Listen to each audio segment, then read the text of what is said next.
Okay. We're rolling because this is the B-roll. Okay. Hello, friends. Jeff Ellis Worldwide here, and Trevor Taylor, aka Treble Trevor, and I just want to let you all know that there's levels to the game of things up, and we achieved a new high score with this one. So we had Bill, the product manager of Ozone, come all the way down to our studio to shoot a video with us, and myself being a Grammy award-winning audio engineer and you being the greatest assistant on earth, between the two of us, did we think it'd be a good idea to do a sound check of the lav mics?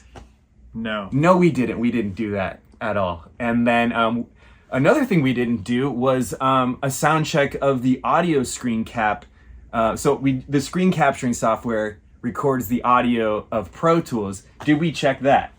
No, because I accidentally opened up a session that was 96 kilohertz, which was like, why the hell would I ever have one of those? That's like, don't do that. And anyway, so we sat down to edit this lovely video, and we came to find that our lav mics were clipped beyond comprehension, and we had no screen cap audio. So it was a complete and utter fail. But luckily, this particular video, the audio doesn't really matter. We just used, I think we had with the iPhone camera, it just picked up all the audio. Luckily, it's gonna be fine because like what the sounds of things in this video don't really matter too much. It's more about highlighting areas of Ozone that you might have not seen before. So it's gonna be okay, but just know that don't be like us. Do better. Always do a sound check, you know what I mean? Don't get a big audio ego where you're like, everything goes right, we're great, and then not do any sound check, because then you'll be like a big idiot and take the walk of shame like we are right now, people, okay? So I hope you enjoyed the video. It's actually still great, but yeah, the audio is, we're not gonna win any awards for audio and film on YouTube today. Not with this one. Not with this one. Mm-hmm. All right, thank you. Blessings. Hello, friends. This is Jeff Ellis Worldwide, and we're in my studio at East West Studios in sunny Hollywood, California. And I'm here with Bill from Izotope, and he is a senior product manager. He's the senior product manager? A senior product manager? Senior product manager. You should be the senior product manager, because as far as I'm concerned, you're the only one that's ever managed to come down here and tell me about products. That's true, right? It's been fun, yeah. The other senior project managers that are floating around Izotope, where you been? And I'm insulted. They live in Boston, so that's why. That is not an excuse as far as I'm concerned. Get out here, right? Yeah. Okay, cool. Well, anyway, so Bill has been super helpful with me because he's been able to explain to me first of all, I love Ozone 11. I use it on almost every mix. And there's a lot going on with this plugin, and there's a couple things that I feel like only you know as compared to the internet, you know what I mean? Yeah. Or it's just some dark arts part of this plugin that unless you really, really, really deep dove into it, you wouldn't know. I'm the type of person that just jumps in and starts pressing stuff. And you came to my studio like 6 months ago, and you showed me a couple of different features, or even not even necessarily features, but like ways to use the plugin that were super helpful for me. And that made me even be able to get more out of the plugin. So Bill's down here now today to show us some of that dark magic. And so yeah, let's jump into it. Sounds good. All right. Yeah, I've been working on Ozone for like 3 years, and I still sometimes find new things. Okay. It's just such a deep like piece of software. Yeah. Yeah, so let's jump in. Okay, cool. So we got Ozone 11. I guess I'll start with Maximizer. This is one of the best modules, and it's a limiter. So we'll go ahead and like bring this volume up.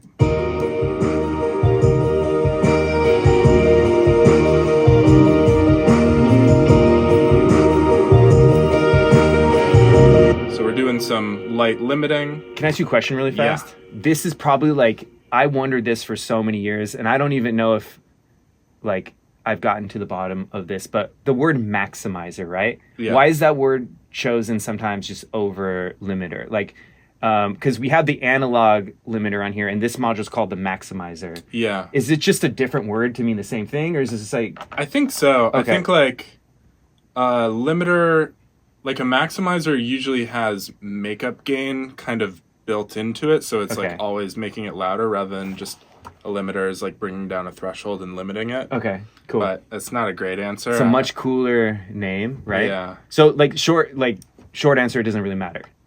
Yeah, not Okay, really. cool. So this module is all about making your sound nice and loud. One cool way of doing this, like you could set it by ear, just pushing up the gain, or you could be like, okay, I want to get to -9 LUFS. See, I already didn't know that. Yeah. I've used this plugin 250,000 times. I did not know that. So you can like enable this learn input gain, and then when we play,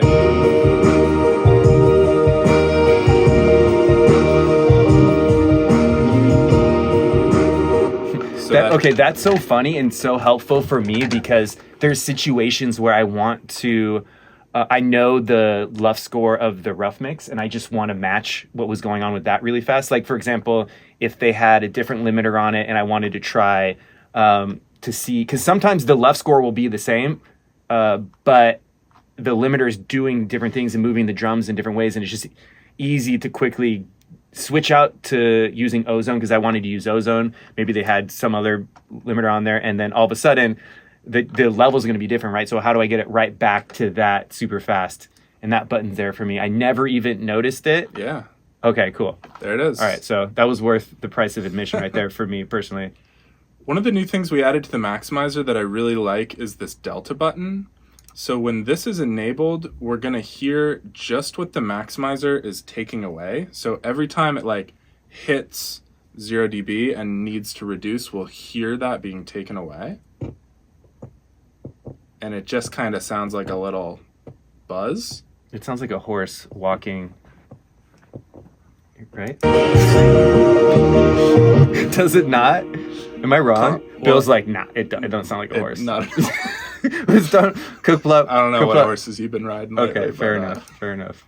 And so it's got all these IRC modes, which all work and sound a little bit different. I have my favorites. I would love to hear What's what your yours favorite? are. My favorites are, and you know, it's evolved a little bit over time.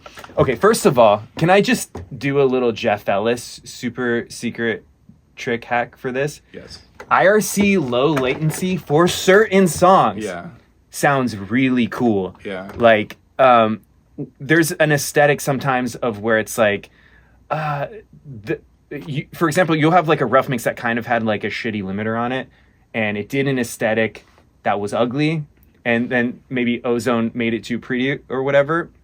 I'm often running this on low latency too when I'm automating my mixes because I don't want the delay compensation to get out of whack on Pro Tools. Yeah.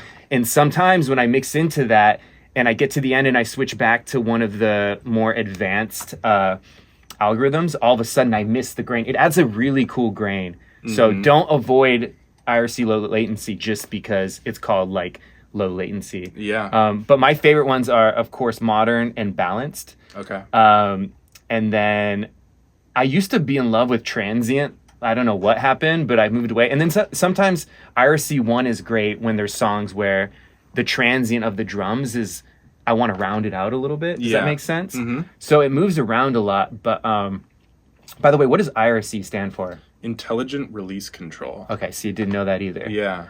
So it's like good limiters will treat the initial transient and then the rest of the signal separately. Okay. And that's so that you can have a really fast release when the transient hits, but then a slower release for the sustained material because the fast release will sound distorted on the sustained. But that's what the intelligent release control does, is it switches between those different release speeds. Yeah, and what I love about this too is it's so easy to audition these different ones.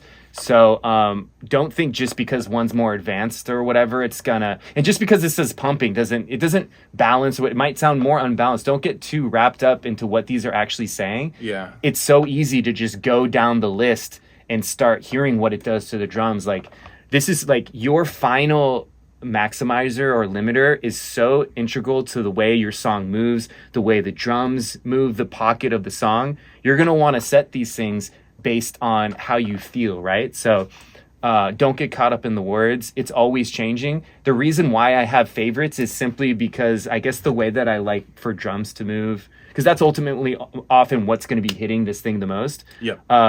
Ultimately, they tend to work out well for me. But that being said, that low latency, that's the secret hat. There's certain songs where without that on it, I was just like, that it has that patina that's hard to describe. It's almost like it would be like a Tarantino film patina all of a sudden.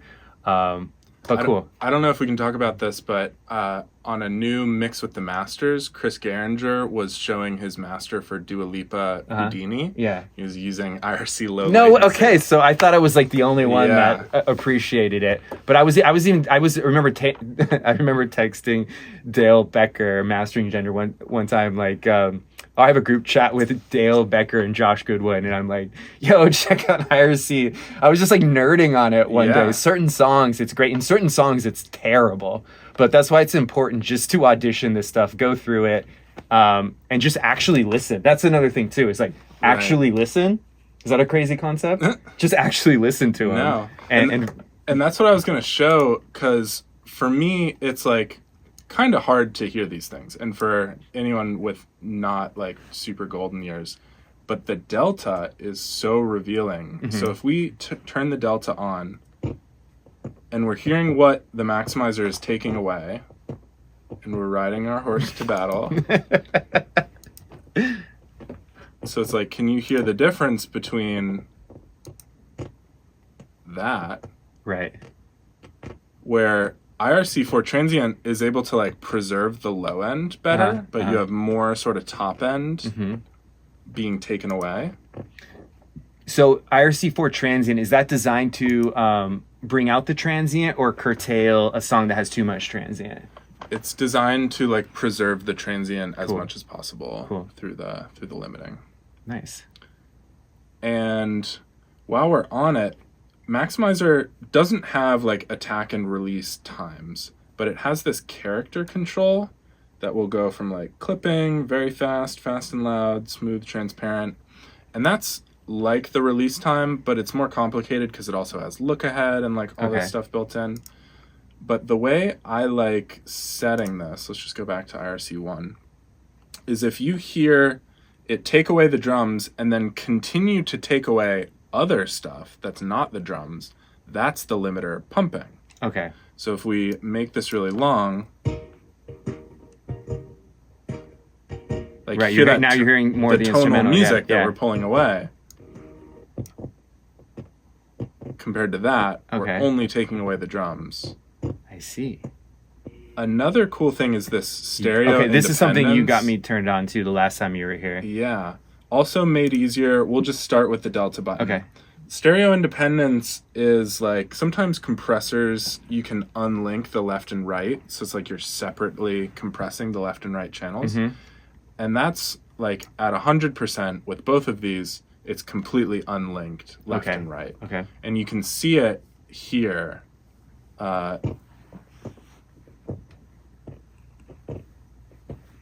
Versus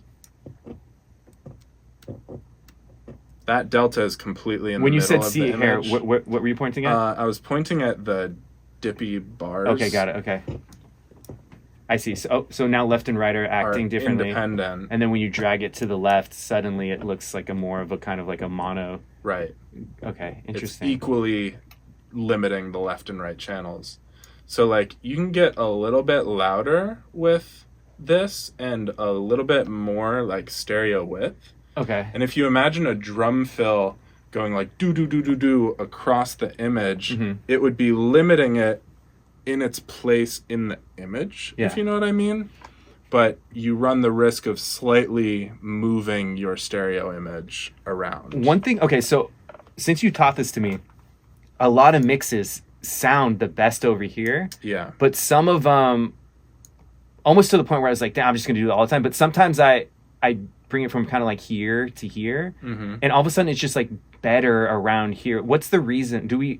Is there a way that you can kind of explain what's happening and why having them more linked would create like a more desirable result?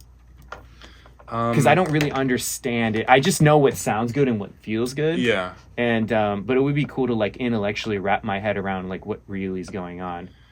At 100%, it'd be like too much of a good thing. If you were listening to the stereo image, you would just feel it's like a bumpy ride. Okay. Almost. It's like a bumpy ride in a car or a plane where it's like moving the left and right too much that you can actually hear it. Okay. Kind of, it'd be like, it could be a little unsettling, I would think. Yeah, I've noticed for songs that have more of just like an in-your-face kind of kick and snare, like a straight down the pipe kind of drum beat that's really essential up front, tend to do better here. And the more kind of like big artfully ballad things that I do tend to be more over here. Yeah. I don't think that's a rule that anybody should subscribe to, actually listen, you know what I mean? But that was such a cool trick that you showed me. And even when you run the automatic function, sometimes it will set it over here as well. Mm-hmm. So I thought that was interesting. Something you could do too is like unlink these. These are linked by default, but you could be like, okay, I want my transients to be able to be independently limited, but the sustain to always be centered. Interesting. Okay. Yeah.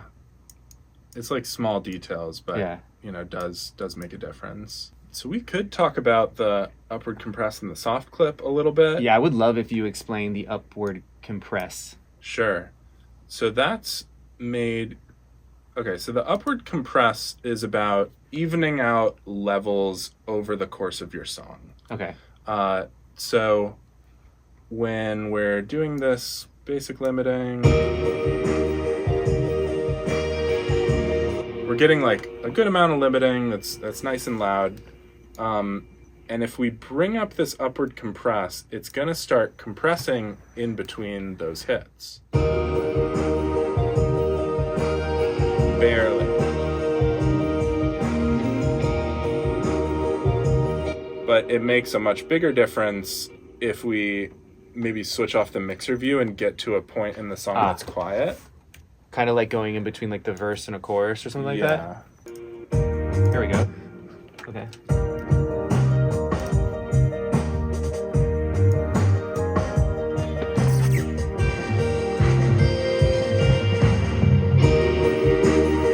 So this is like, imagine you put a glue compressor ahead of Ozone and you made it compress by a couple dBs on the loud section, and then you used makeup gain so that those quieter sections are now getting like, they're louder because you've compressed the loud sections. But all of that is all of these extra steps when you could just go, I just want to boost like 2.5 dB.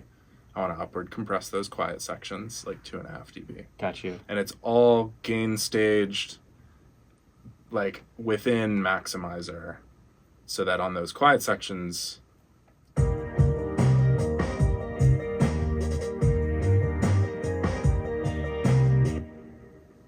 versus...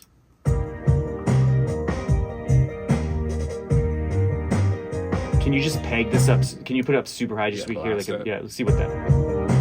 Okay. So I know this is kind of, correct me if I'm wrong, but this is kind of how I look at it, and I think it's super helpful. A lot of times as mixers, we get in a situation where the rough mix was just slammed, and what that did was it made the chorus feel super small, but it made the verses super loud, and so in the rough mix, the verses will sound cool because that limiter is pushing the verse up, and it's like bringing out some of the noise floor and the reverb tails, and it's kind of like you can hear when it starts to like compress too much.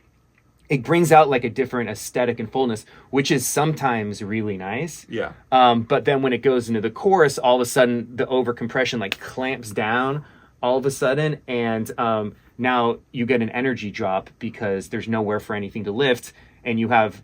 So when you do the reverse of that, if you try to be more tasteful and you remove all that limiting, and now you got the chorus sounding great, but then the verse loses some of that aesthetic, because this is a tool that can kind of like massage some of that over compression aesthetic, which is sometimes cool, back into the quieter sections. I think so. I would think about it like this, like if you're trying to get your whole song to sort of a certain loudness, Uh-huh. you could just push gain into a limiter. Right. And you could be doing like heavy gain reduction on your loud sections, and that would be okay. But instead, you can do a lighter amount of limiting on your loud sections and use this to just compress those quieter sections up. Got you. Yeah. Yeah, that's exactly what you said in much more eloquent terms and way fewer words. I think that's an actual real helpful tool because, a lot of times that bad engineering compression makes cool sounds in the quiet bits, but ruins the loud bits. So if this is a way that we can have a more tasteful chorus and easily bring up what's going on in the verse, that's nice. And then the soft clip is pretty similar, but it's like upward compress is going to be really clean, and then soft clip is going to be a little dirtier. Okay. Let me show an interesting technique. Have you ever, I've seen mastering engineers do this. You'll actually EQ post limiter and just let it clip the bounce. Yeah, I do that all the time. Sometimes I literally turn off maximizer and just clip Ozone. Yeah, and just let it clip the bounce. Yeah. So there's a cool way you can do that. Let's like get this nice and loud. We also need this to be at 0. I'll just bring down the output a little bit because we're getting loud. So the equalizer has this little known feature called soft saturation, which is basically a clipper within the EQ. And it's just like totally hidden. But what that means is we can take our audio that's already been limited and already right at like the level or just like slightly shy, and any move that we make with this EQ is going to immediately clip.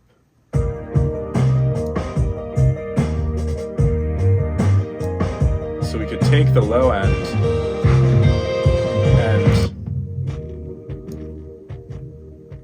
This is actually epic. Why didn't you tell me this 6 months ago? That's actually really cool. Isn't that crazy? So a lot of like when I work in like hyper pop and other crazy genres, this fly. Ooh.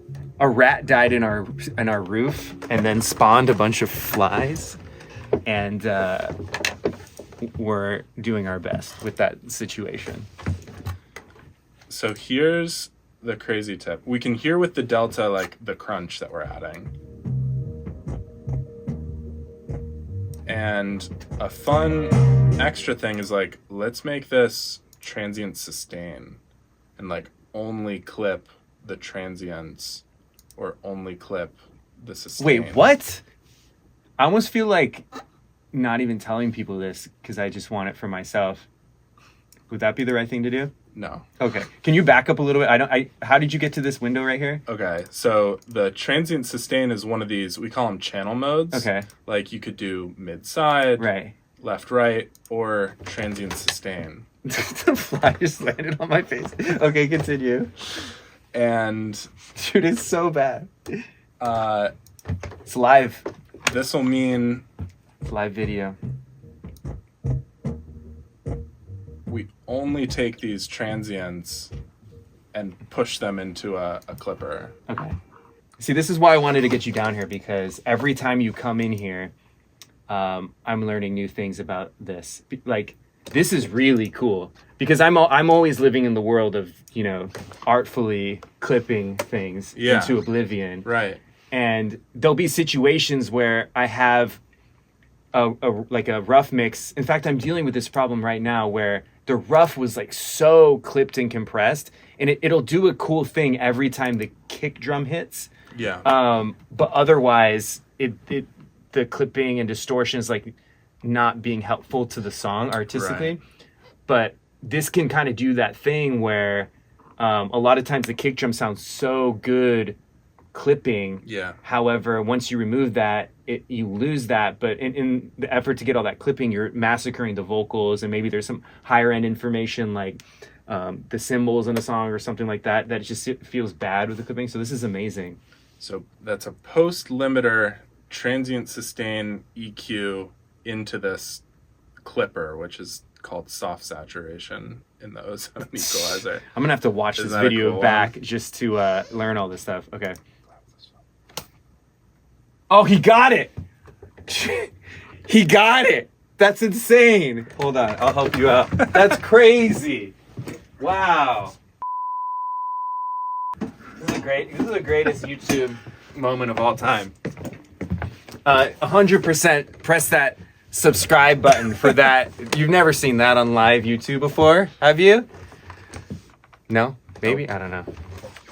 You're probably already subscribed anyway. Continue. Okay, let's see. What else should we talk about? One cool thing, this history, because I'm like, oh, maybe I'll put that maximizer back. Okay, we got our maximizer back. So that's the undo history. It's kind of nice. Let's take impact module and ease off our limiting a little bit. Impact module is kind of like a transient shaper. It's a little bit different than that, but in effect it is.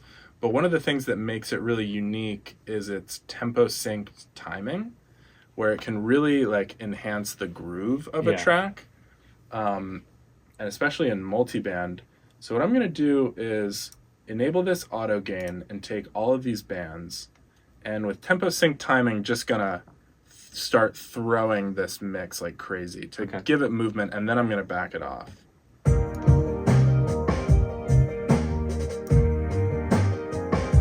And I'm gonna listen with the delta. Be like, do I want to do eighth notes, which is making me bob like this, or I think the eighth notes. The classic. One of those. And the different, can you hear? This is nothing. Right. This is a lot of movement, but right. it's making you wanna do this. Yeah. And so you can then like throw all of these like crazy and take this overall amount and like just back it off to a tasteful level. And this is such like an important principle in mixing, is that in the mix we can control the way people are moving and dancing to music. So this is a super powerful tool, and I've been using this a lot.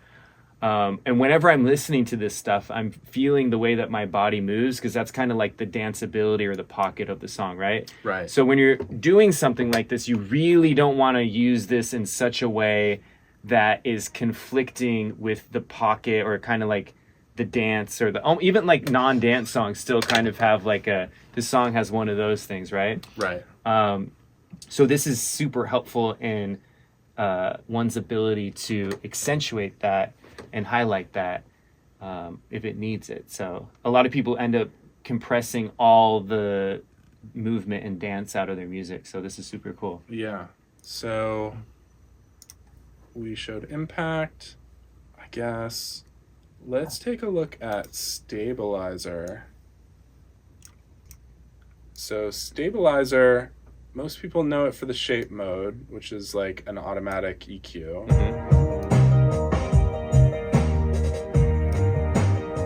So rather than kind of knowing like, oh, for a pop master on this song, I should really be boosting some like top end 3K and like maybe taking off a little bit of this, you just turn stabilizer up and it will basically do it for you. Right. Stabilizer has this cut mode, which is different, where it will detect resonances and start pulling them out.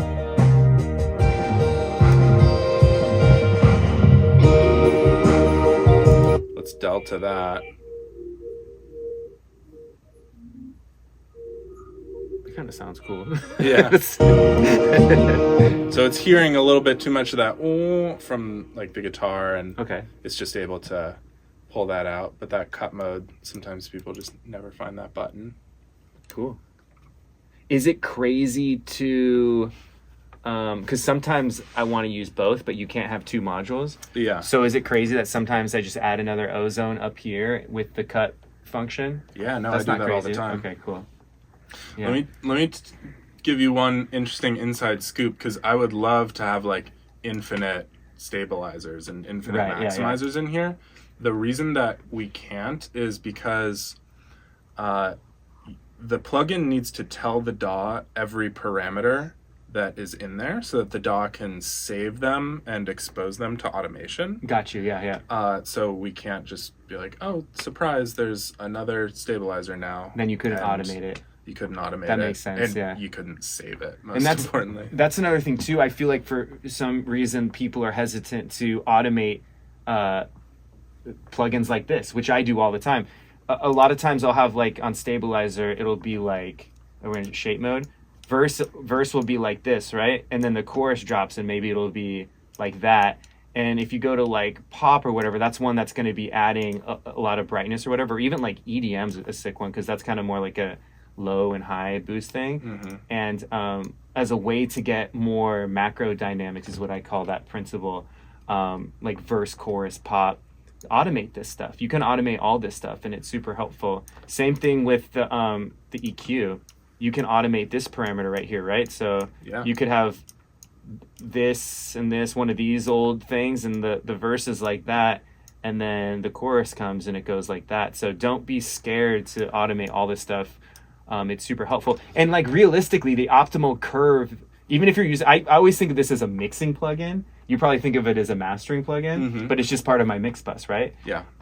The idea that the perfect kind of like stereo bus curve on the verse and chorus are going to be the same thing is like unlikely, right? So you could kind of have EQ the verse this way or whatever, and then like when the chorus hits, this goes to 0, and then this was at 0, and then now it's like a different curve that's more like optimal. You know what I mean? So get the most out of automating the stereo bus. Yeah. And I wouldn't be scared of automation. Like, there are certain things that you wouldn't want to automate, but we don't let those be automated. Okay, cool. Like, what's an example? Like, in the EQ, you wouldn't want to change between linear phase. Okay, so is that what that does? Yeah. Because, first of all, one of them has way more latency than the other one. Right. The digital one has way more, yeah. And I like both for different, but that's definitely something that you're going to want to audition. And don't even fall, it says digital and analog, right? Don't get so caught up in those terms or whatever, because people will be like, oh, they'll naturally think analog's better than digital, but clearly they're both digital because this is a plugin. But and the analog one tends to be a little bit more dirty, and I think it saturates more on like louder bits. If you have a song, that might not be right. That's what it sounds like to me. It does if you have that soft saturation turned on. Okay. I've noticed that on songs that are super... It almost sounds like this could be completely wrong, but it always sounded to me like the analog one had some sort of like... Something that sounded like an input transformer, to where when the song was already super saturated, just by switching to digital, it just stayed cleaner. It might be something else that's doing that. I really don't know. But it's definitely worth... in your song, because when you use the automatic mastering function on here, you'll get a curve that'll be like kind of like whatever it is for the song. I always check which one sounds better when I switch between the two. Yeah. And then digital creates a lot more delay down here at the bottom. So if you're someone like me that see how that changes. If you're someone like me that's doing automation, if you get the delay in the red, now your automation on your console gets thrown at a time. So I'm always like switching it around for that purpose too. But yeah, people might not even notice this function here. It's definitely worth messing with. And it's linear phase. It's a little bit weird that it's named digital. Like why don't we name it zero latency and linear phase? The reason it's named digital is because this advanced slider will take any filter from linear phase to analog phase. Or anywhere in between. So it wouldn't be quite right to call it linear phase because it can actually be anything you want per filter. So that's why it's called digital. Interesting. And it can be kind of interesting because it's like, okay, the thing you run the most risk of is like a crazy high pass with linear phase, because that will be at most risk of pre-ringing. Okay. So you could make it analog phase for your high pass and then make everything else linear phase. Like, that's kind of an interesting move. Cool. Yeah, I'm like the type of mixer that doesn't even know the difference between linear phase, analog phase. Yeah. I just listen, and they sound different. So, and then it's not there's no consistency of terms of like the one linear phase sounds way more badass, but I haven't found consistently that sounds better. It's just like certain songs respond better to the digital button or the analog button, and don't just pick analog because that's a cooler name than digital. You know, just listen. Right. It'll be obvious which one sounds better for your song. This is probably too deep and techie too, but no, that's good, because like I like to see this stuff. Like I didn't know that that phase button or whatever was there. That's cool. I'm definitely gonna mess with it, because even it doesn't matter if it's too techie or not techie. What matters is how it sounds and how it feels. So just by knowing it, there is like another thing that I can audition to see what I like and how it sounds better. Totally. The digital mode also unlocks some different shapes. So I think you don't have the surgical shape, high and low shelf, or the high and low pass. And then you get this. So you just get a bunch of surgical filters. When it's in digital, you get some more options? When it's in digital. Cool. Yeah. I hate surgical filters, but yeah, that's just me. That totally makes sense. You get this band shelf too. That can be kind of interesting. Cool. Okay, so this has been incredible. I don't want to we're definitely going to do another video on this someday. I don't want to overwhelm everybody's attention span, but this was awesome. Should we wrap it up there, or do you have a last super secret thing? I think that is pretty much everything. I mean, there's so much. Yeah, you changed my life with that transient clipping thing. That's incredible. Yeah, that's cool. I love that. Thank you so much for doing this and showing me this. Like, I'm always trying to, like, literally every morning I wake up and I'm just like on YouTube trying to learn new stuff. I was actually watching a video that you did with Dale Becker that came out about loudness optimization. Is that what it's called? That's a really cool module on RX. So thank you so much for everything you do. I love all of the Ozone stuff. I love Izotope has been the kindest company to like interface with. I love them. And so next time you have a really cool new plugin, please come down here and show me. Absolutely. And I would love to check it out. Will do. All right. Thank you so much. Thank you, Jeff. You're the best. All right. Thank you, everyone. Subscribe. What do you say? Subscribe, like, share. That's it, right? That's all you need to do, right? Comment. Oh, yes. If I said anything that offended you, please yell at me in the comments, because I've read that will help the algorithm. So we'll battle it out in the comments. And hopefully you learned something. Bye now.